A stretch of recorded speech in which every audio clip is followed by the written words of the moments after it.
이 노태우의 북방정책이라고 하는 것은 세계의 시류 변화에 적응을 잘 했다고 난 봐요. 85년도 고르바초프의 등장과 함께 변화하는 세계 정세에 그래도 적응을 잘 했다고 생각하고, 에이펙의 외무장관 회담에 와가지고서 상부에서 내리게 이제는 수교에 대한 협상을 해도 좋다 이렇게 왔다는 거예요. 네.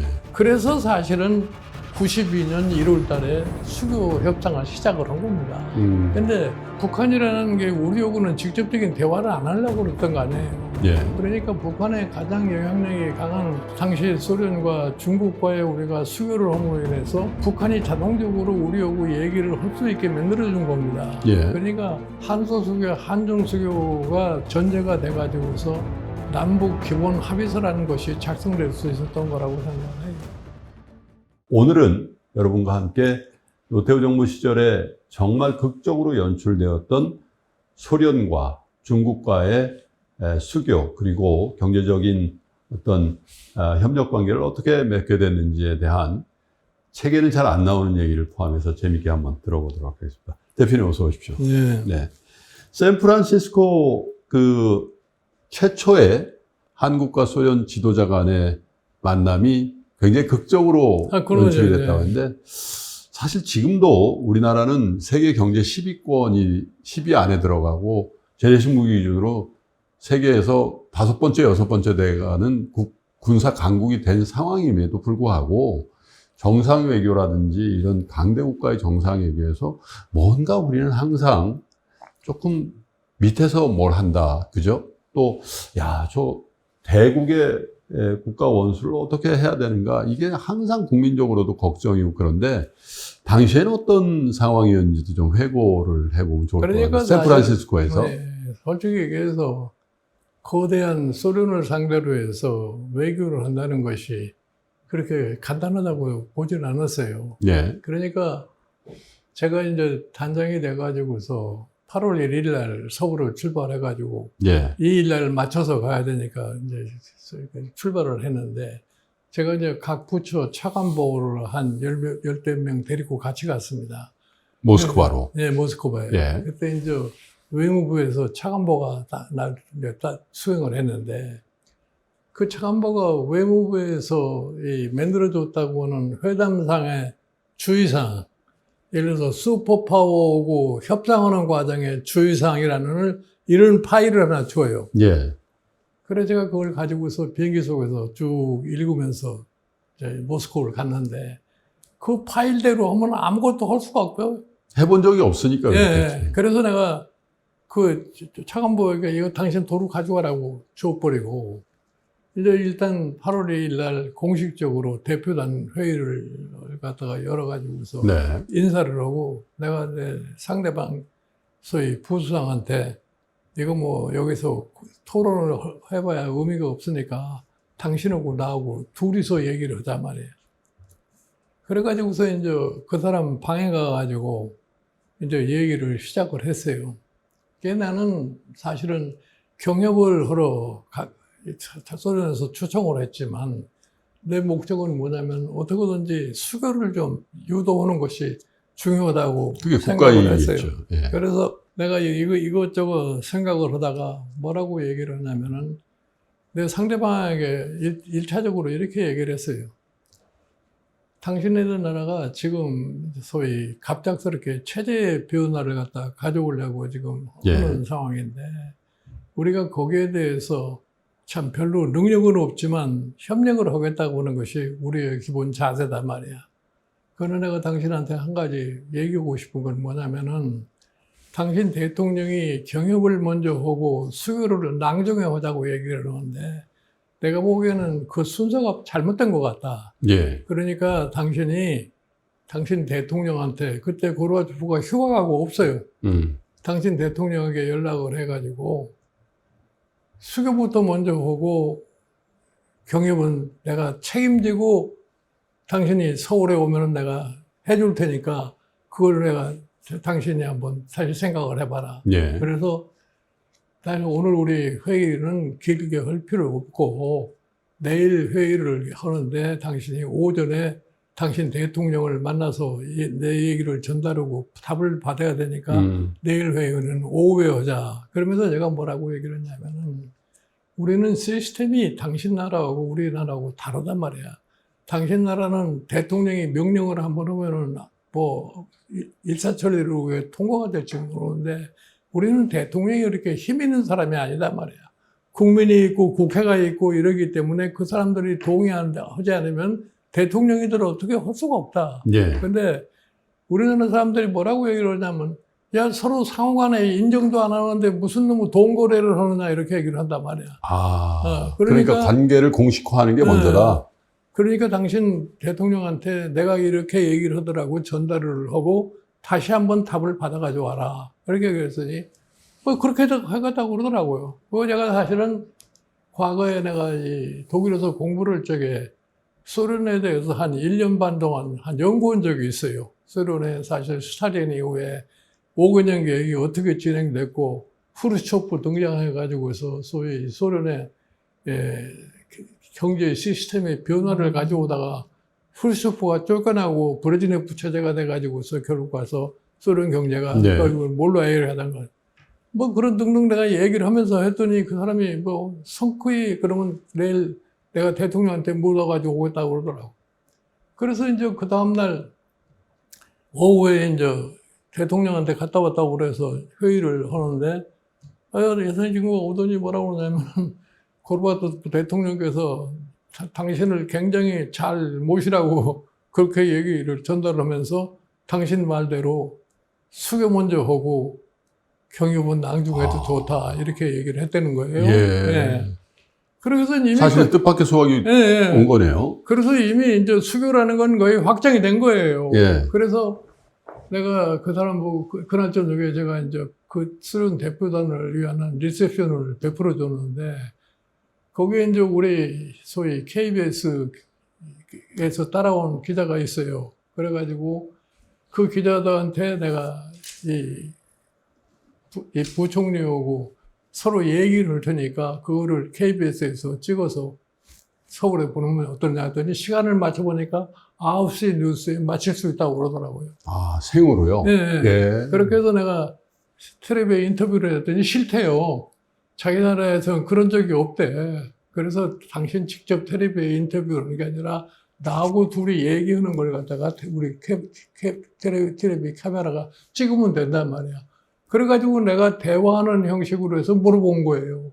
그러니까 그 사람이 거기에서 야, 수교 먼저 해도 좋다. 이렇게 답을 해주게 된 거야. 그러니까 그 대중한테 그냥 국민들한테 확증을 받은 거 그런 거죠. 왜냐면은 뭐 내가 뭐 갔다 와서 뭐 수교가 할 수 있게 됐다고 그래도 우리나라 사람들이 안 믿으려고 그럴 테니까.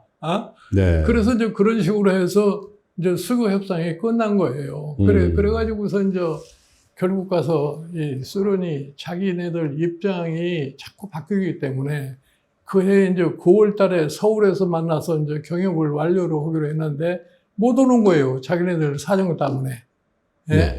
그렇게 해가지고서 사실은 10월 달에 온다다 못 오고 11월 달에 소련에 이제 고르바초프 정치국의 정치 담당 소위 메데브레프라는 사람이 서울에 왔어요. 그때 와가지고서 노태우 대통령을 갖다가 이제 모스크바에 국빈으로 초청을 하는 초청장을 갖다 들고 왔는데 그해 그러니까 9월 20일경에 소위 우리하고 소련하고 수교에 사인을 한 거죠. 그러니까 이제 우리 외무장관이 당시에 최호중 씨인데 그 사람 얘기하면 자기가 유엔 총회에서 세바르나스의 외상을 만나서 이왕 할 거면 빨리 합시다 그러니까 그 수교가 이루어졌다고 그러는데 수교가 그렇게 이루어진 게 아니에요. 그 이미 그렇게 됐기 때문에 이제 이 9월 달에 8월 2일에 수교한다는 거 하는 것이 확정이 3일 날 되고서 그러고 난 다음에 9월 20일경에 수교에 사인을 하게 된 겁니다.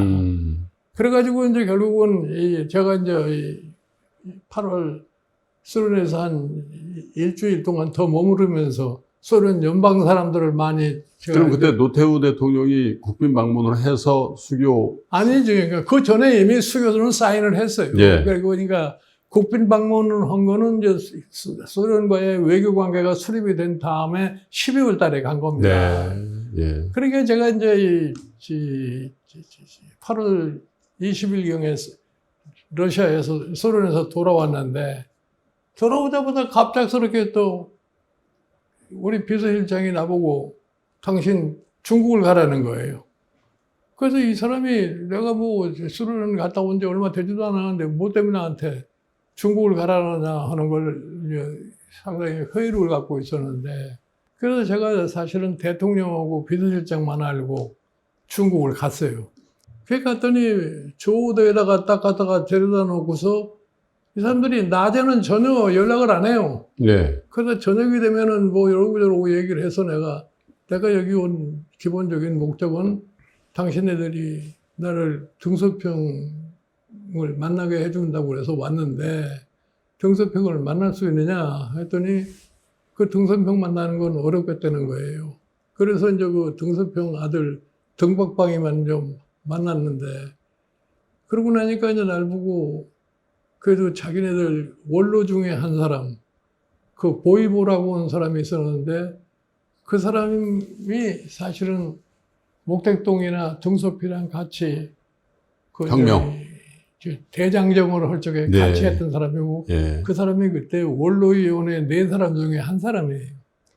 그 사람을 이제 조호대에서 만났더니 이 사람이 대뜸 나보고 하는 소리가 뭐냐면은, 당신 나라의 하는 짓을 보니까 북경 하늘에 시커먼 구름이 몰려 들어오고 번개가 번쩍번쩍 치는데 비는 한 방울도 떨어지지 않는 그런 행동을 하고 있다 이거예요. 그 참 무서운 얘기인데 무슨 이유로 그런 얘기를 했을까요? 그러면서 당신네들이 언제서부터 좀 경제적으로 잘 산다고 우리 북경에 와서 건방을 떠느냐 하는 이런 식으로 단도직입적으로 얘기를 하더라고요. 네. 그러고서 뭐 자꾸 당신네들이 북한하고 관계를 갖다가 끊어놓으면 뭐 우리가 뭐 중국에 무슨 어떠한 협력을 많이 하겠다는 이딴 소리 하는데, 북한하고 중국은 혈맹 관계니까 그런 뚱딴지 같은 소리를 하면 안 된다는 식으로 얘기를 해요. 네. 그래서 제가 가만히 이게 무슨 의미인가를 갖다가 새겨보니까, 우리가 사실은 그 전에 수도 없이 많은 사람이 자기가 가서 한중 수교를 이룩한다고 댕긴 거예요.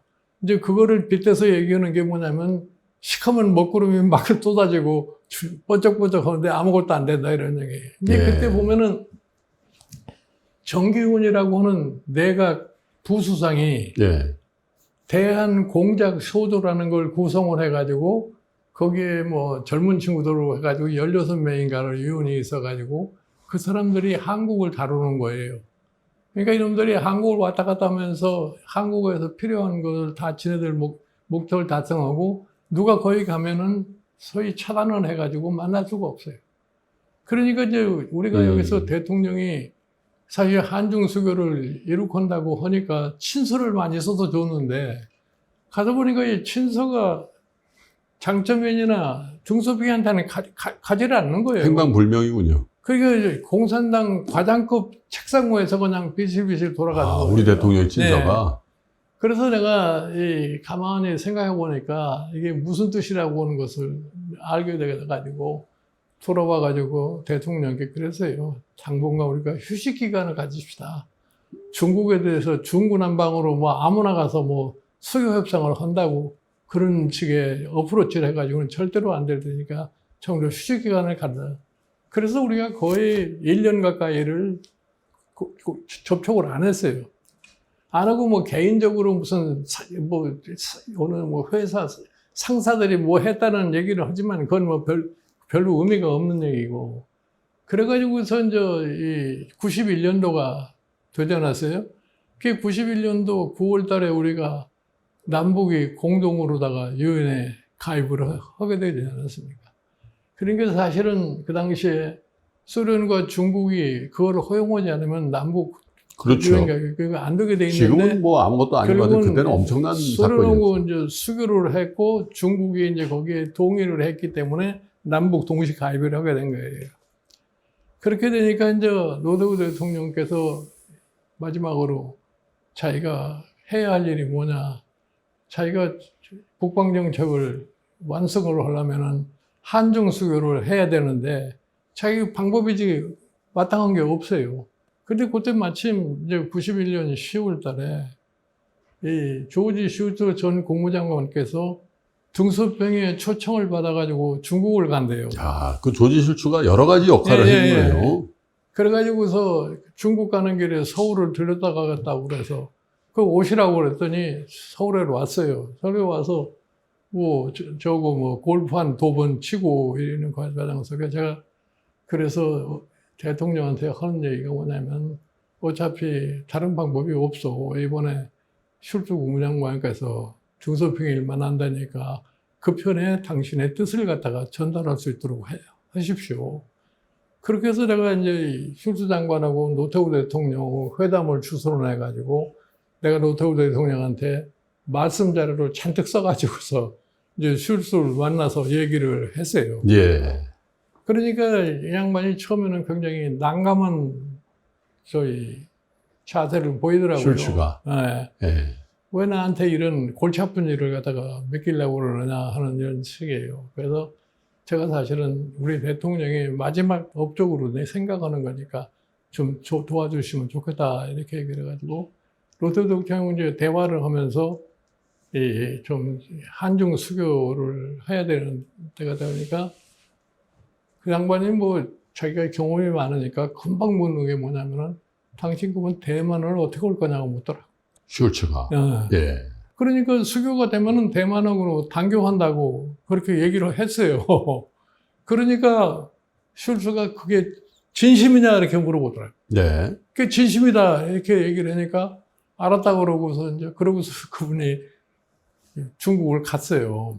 근데 내가 그래서 이게 지금 우리 대통령의 마지막 업적인데 가급적이면 좀 잘 되는 방향으로 좀 해주십시오. 그래서 부탁을 했는데 그분이 가서 정서표일 만나고 장점인이를 만나서 이제 그 욕을 전달을 해준 거예요. 그러니까 중국에서 생각한 게 뭐냐면 이 사람들이 대만하고 오랫동안 친교 관계가 있는데 그걸 어떻게 할 거냐는 게 상당히 의아스러웠던 것 같아요. 그러니까 저한테 이제 중국에서 전화로 왔는데 조금 있으면은 저희 정기침 외교부장이 서울을 갈 텐데 그 사람이 아마 좋은 소식을 전달할 거다. 네. 이렇게 연락이 왔어요. 예. 그래서 이제 내가 대통령한테 그 보고를 하고 그 사람 오기만 기다리고 있는데 실질적으로 11월 초인가 여기 에이펙의 외무장관 회담에 와가지고서 정기침이가 대통령을 좀 단독으로 만났으면 좋겠다 이런 얘기예요. 네. 그 단독으로 이제 만나자 했더니 정기침이 얘기가 상부에서 지시 내리게 이제는 수교에 대한 협상을 해도 좋다 이렇게 왔다는 거예요. 네. 그래서 사실은 92년 1월 달에 수교 협상을 시작을 한 겁니다. 근데 수교 협상의 내용을 보면은 다른 거 아무것도 없어요. 대만 문제예요. 대만 문제를 어떻게 할 거냐. 그렇게 해가지고서 사실은 형식적으로 이미 등소평이 오고 노태우 대통령 사이에는 이미 해결이 된 거예요. 네. 그래가지고 형식적인 그 수교 협상을 통해 가지고서 그해 8월 달에 한중 수교가 이루어진 거예요. 92년 8월 달이죠. 그렇죠. 네.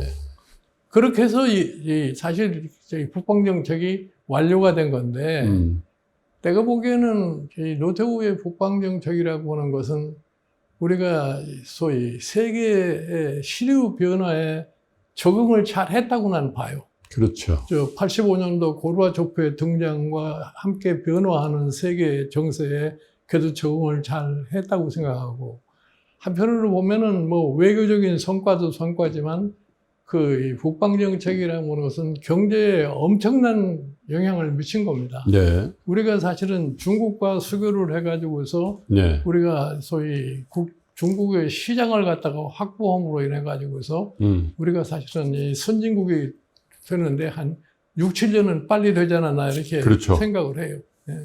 우리 주시장의 관점에서도 대중 관련주, 중국 관련주란 얘기를 계속 해왔거든요. 네, 그렇죠. 그렇죠. 그래서 이 북방 정책이라는 게 물론 이제 남북 간의 군사 대치 상황에서의 긴장의 완화에도 네. 굉장히 큰 기여를 했습니다만은 우리 대한민국의 경제적인 어떤 규모의 진전이라던가 퀄리티의 진전에도 굉장히 큰 역할을 한 것 같습니다. 아니 그러니까 사실은 북방정책이라고 하는 것이 그러면 처음에 왜 시도를 했느냐. 예, 북한이라는 게 우리하고는 직접적인 대화를 안 하려고 그랬던 거 아니에요. 예, 그러니까 북한의 가장 영향력이 강한 당시 소련과 중국과의 우리가 수교를 함으로 인해서 예, 북한이 자동적으로 우리하고 얘기를 할 수 있게 만들어준 겁니다. 예. 그러니까 한소수교, 한중수교가 전제가 돼가지고서 남북 기본 합의서라는 것이 작성될 수 있었던 거라고 생각을 해요.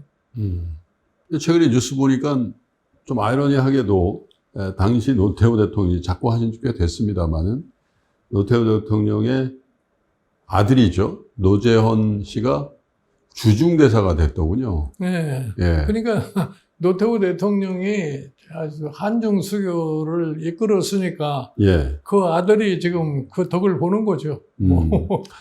그 차제 대표님, 우리의 북방 정책은 사실은 이제 북방 정책으로서의 관계를 맺은 건 참 30년 전입니다만은 우리에게 또 굉장히 큰 숙제들이 있는 것 같습니다. 트럼프가 등장하면서 중국과 우리가 어떻게 관계를 맺을 것이며 또 러시아도요. 한때 이제 국군이 좀 쇠락하는 것처럼 보였습니다만은 최근 들어서 우크라이나 전쟁 이런 것들을 거치면서 미국도 무시할 수 없는 역시 대국이다라는 걸 인식하게 하는 여러 가지 아니, 당연한 거죠. 그죠? 네. 그런 국제 정치 무대 또 경제적으로도 우리에게 앞으로 북극 항로라든지 여러 가지 측면에서 러시아가 중요한 경제적 파트너가 돼야 된다는 측면에서 우리 정부는 앞으로 중국에 대해서 또 러시아에 대해서 어떤 정책을 어떻게 가져가야 될지에 대한 나는 조언을 사실은 부탁드립니다. 이렇게 생각을 해요. 우리가 사실은 한미 동맹이라고 하는 것이 대한민국이 오늘날 존재할 수 있는 가장 근본이었기 때문에 예, 우리가 미국과의 관계는 계속해서 유지할 수밖에 없는 상황이에요. 예, 그렇다고 해서 우리가 소위 뭐 미국을 택할 거냐 중국을 택할 거냐 이렇게 이분법으로는 생각을 할 수가 없어요. 그렇겠죠. 왜냐면은 우리는 분단 상태에 있는 나라이기 때문에 그래도 북한에 대해서 가장 영향력을 많이 행사할 수 있는 나라가 중국하고 러시아라고 저는 생각을 해요. 네, 그러니까 우리가 지금 뭐 김정은 북한 위원장이 뭐 통일의 필요가 없다고 어저께도 뭐 얘기한 것 같았지만 저는 역사의 흐름 속에서 어느 땐가는 통일의 기회가 올 수도 있다고 생각을 해요. 네, 그때 통일의 기회를 제대로 포착해서 하려면은 우리가 중국과 러시아의 관계를 갖다가 단절을 할 수가 없어요. 그렇죠. 그렇죠. 중국과 러시아의 관계를 갖다가 제대로 운영을 하지 않으면은 그런 순간을 제대로 우리가 포착할 수도 없지 않나 생각을 네. 해요. 근데 이 점에서는 저희가 참 좋을 것이 뭐냐면은 서독이 오늘날 어떻게 통일을 갖다가 이룩했느냐. 서독이 2차 대전 이후에 나토 회원국으로서 미국의 안보를 완전히 의존하고 미국의 협력을 강화하면서도 동서독 분단이라고 하는 걸 전제로 했기 때문에 동독에 가장 영향을 많이 행사하는 소련과의 관계를 그래도 어느 정도 유지를 해왔기 때문에 네, 결국 가서 기회가 왔을 적에 독일이 통일될 수 있는 그런 역량을 발휘하고 마찬가지도 예, 우리도 사실은 좀 그런 점에서는 좀 슬기로운 외교를 할 수 있는 그러한 자세가 필요하지 않겠나 이렇게 봐요. 미중 정상회담이 참 오랜만에 대한민국 땅 경주에서 이제 벌어지게 됩니다. 어쨌든 그러니까 굉장히 좋은 기회가 사실은 왔는데요. 이번 에이펙은 가장 중요한 요인이 소위 트럼프 대통령하고 시진핑 주석이 그렇죠. 만나서 회담하는 것이 아마 예. 에이펙의 가장 중심적인 역할이 될 거라고 봐요. 예, 그래 나는 이번 에이펙을 계기로 해서 예, 사실은 이 트럼프 대통령이 본인이 김정은이를 어떻게든지 좀 만났으면 하는 생각을 갖다가 하고 있는 사람이기 때문에 예, 가장 효과적인 방법이 뭐냐면은 이재명 대통령이 지난번 트럼프 대통령을 만나서 소위 트럼프 대통령은 피스메이커고 자기는 페이스메이커라고 얘기를 하지 않았어요? 네, 그렇죠. 그러면 이재명 대통령이 자기의 능력으로다가 트럼프와 김정은이 만날 수 있는 그런 계기를 만들어주는 그런 가교 역할을 하는 것이 내가 보기에는 뭐 이재명 대통령을 위해서도 좋고 대한민국을 위해서도 좋지 않겠나 이렇게 생각을 해요. 근데 일각에서는 또, 이게 중국과의 관계 개선이라든지 이런 거에 대해서 굉장히 네거티브한, 뭐, 친중이다, 막 이런 그 여론들도 있어서 정부의 입장에서 운신의 폭이 그렇게 크지 않다. 왜냐하면 대한민국 정부니까 뭐 외교도 중요하지만 그 내부의 어떤 여론 이런 것도 중요한데 일각에서 얘기하는 친중 정권이다, 뭐 친중의 뭐 이런 논란에 대해서 어떻게 생각하세요? 아니, 친중이다 아니다 하는 거는 정부 스스로가 극복을 해야 됩니다. 네. 거기에 매달려 가지고서 뭐 우왕좌왕 할 것 같으면 이것도 저것도 아무것도 안 될 수가 없어요. 그러니까 사실은 이재명 대통령께서 뭐 어떻게 무슨 뭐 외국 군대가 없이는 자주국방을 할 수 없는 것처럼 얘기하는 사람은 굴욕적인 거다 이런 얘기를 하셨는데 사실은 우리가 미국과의 관계는 뭐 끊을래야 끊을 수 없는 역사적인 운명이 돼 있기 때문에 그거를 잘 이끌어가면서 우리의 미래를 위해서 어떻게 중국하고 러시아 관계를 갖다가 유지하느냐 하는 것이 사실은 외교의 가장 중점이 될 수밖에 없지 않나 이렇게 봐요. 국민들 입장에서도 사실 지금 우리나라가 생존해야 되는 어떻게 보면 경제적으로 절체절명의 시점에 있기 때문에 어떻게 보면 너무 일방적인 미국 편향 또 일방적인 중국 편향 이거보다는 굉장히 균형 잡힌 여론을 만들고 정부도 그거에 동력을 받아서 국제관계 그리고 외교관계에 좋은 전봉을 만드는 게 지금 필요한 시점이 아닌가 그런 생각이 듭니다. 내가 그래요. 이건 정부가 해야 할 역할입니다. 그게 정부가 그런 것도 못 해가지고서는 뭐 정치를 끌고 갈 수가 없는 거죠. 네. 사실 외교 관계에서도 아까 제가 2부 순서 처음에도 말씀드렸습니다만은 대통령을 사실은 샌프란시스코로 가시죠. 또 수행을 해서 갔을 때도 당신은 우리 지금의 대한민국하고는 비교할 수 없을 정도의 국가의 위상입니다만 그렇죠. 굉장히 어떻게 보면 소국으로서 약소국으로서 비애감 같은 것들을 대통령 수행하면서 느끼셨다는 그 일화도 좀 소개해 주시면 좋을 것 같습니다. 아니 그러니까 좀 말씀드린 것처럼 뭐 우리가 항상 국방 정책을 하면서도 항상 미국에 대해서 정확하게 그 과정을 갖다가 설명을 하고 그러지 않았어요. 그러니까 뭐 사실은 그건 뭐 우리 대한민국의 태생서부터 운명적으로 미국과의 관계에서 다른 방법이 없다고 생각을 해요. 제대로 스스로를 인식을 해야 됩니다. 내가 그 점에 있어서는 서독 정부가 굉장히 잘했다고 생각을 해요. 그 서독 정부의 그 역사를 보면은 그 사람들은 스스로 잘난 척 해본 적이 없어요.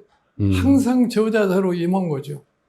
그 1등이라는 소리를 해본 적이 없습니다. 그 나라는. 항상 그냥 눈치만 보고서 지려나가는 거죠. 좀 겸허한 마음으로다가 모든 걸 갖다가 소위 차근차근 해결할 생각을 해야지. 능력도 없는 사람이 능력이 있는 것처럼 아무리 떠들어봐야 소용이 없어요. 뭐 솔직히 얘기해서 지금 우리나라의 제조업의 소위 경쟁력을 놓고 따져볼 것 같으면은 지금 우리가 이렇게 안이하게 얘기할 수 있는 그런 여건은 아닌 것 같아요. 근데 우리도 제대로 갖추지 못하면서 미국에 가서 미국의 제조업을 부흥시킨다고 하는 그런 엉뚱한 소리를 갖다 하기 때문에 저 개인적으로 봤을 적에 저기 사람들이 뭐를 생각을 해서 저런 소리를 하는 거냐 말이에요.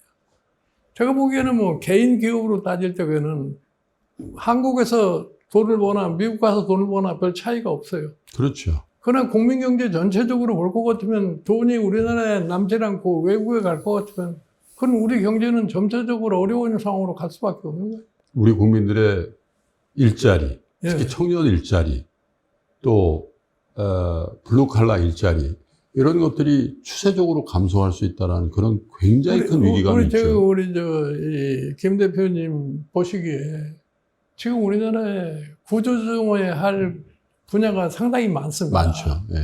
근데 지금 그것도 제대로 못하면서 우리가 어떻게 남의 나라를 가서 뭐 잘 해줄 수 있는 것처럼 착각을 하면 곤란하다는 얘기예요. 그래서 제가 뭐 늘 다른 데 가서도 얘기가 있으나만 3,500억 불이라고 하는 것도 해결할 능력이 없는데 어떻게 재벌들이 지난번에 대통령 따라가 가지고서 1,500억 불을 추가적으로 더 미국에다 투자하겠다는 얘기는 뭐를 근거로 해서 나오는 거냐 이거예요. 저는 지금 그 문제를 좀 심각하게 대통령도 생각하셔야 되는데 이 3,500억 불이라고 하는 돈의 계산을 누가 했으며 뭐를 근거로 해서 그걸 했느냐 이거예요. 그러니까 그건 우리가 그 액수를 만들어낸 거냐 그렇지 않으면 미국서 그 액수를 갖다 적어놓은 거냐 이것도 지금 분명해지지가 않아요. 근데 제가 보기에는 이재명 대통령도 소위 말하는 현실의 적응 능력이 굉장히 탁월한 사람이고, 예. 트럼프도 지금 무리를 많이 하고 있지만 트럼프도 상황에 따라서 금방 변할 수 있는 상황이기 때문에 네. 모든 걸 너무나 성급하게 생각하지 말고 좀 서서히 관찰하면서 해결을 내고 노력하는 것이 나고 현 시점에서는 가장 중요하지 않나 이렇게 봐요. 그 지난번에 일부에서도 그런 말씀을 잠깐 하셨는데 두 지도자, 미국의 트럼프와 한국의 이재명 대통령의 어떤 개인적인 캐릭터로 인한 두 사람의 합, 이런 거에 대해서 어떻게 보세요? 문재인 대통령 때보다는 훨씬 더 맞는 것 같다는 생각이 저는 결국 가서는 새로운 소위 합의점이 도달할 수 있지 않겠나 이렇게 생각을 해요. 네. 트럼프도 지금 이 관세 정책을 가지고서 이게 모든 거를 해결할 수 있다고 착각하면 곤란합니다. 네. 근데 그것이 미국 경제에 역시 부정적인 영향을 미친다고 생각하면은 금방 변할 수 있는 사람이 트럼프예요. 그렇죠. 그러니까 그런 장점을 트럼프는 가지고 있는 거란 말이에요. 예. 그러니까 그 시기가 언제가 될지는 지금 아직 정확하게 모르겠는데, 그러니까 제가 이재명 대통령도 역시 너무나 급히 서둘려고 그러지 말고 좀 일시적으로 손해가 나더라도 좀 점차적으로 관찰을 하는 것이 현명할 거라고 보는 거예요. 아무래도 트럼프 대통령의 여러 가지 결정은 대외적인 것만 보지 않고 대내적인 본인의 정치적인 입지, 이제 내년 1년 정도 남은 거죠. 그렇죠. 이제 중간선거가 과연 성공할 거냐. 이것 때문에 어떻게 보면 대외적인 무리수를 두고 있는 걸 수도 있는데, 그럼에도 불구하고 미국의 여론조사는 비교적 정확하기 때문에 이 중간선거에서 트럼프 대통령의 패색이 굉장히 짙어지는 과정을 보고 있다면 우리 정부의 입장이나 협상의 톤앤 매너도 조금 달라질 수밖에 없지 않겠습니까? 그러면은 트럼프는 금방 또 변할 수 있는 그런 성격의 소유자라고 봐요.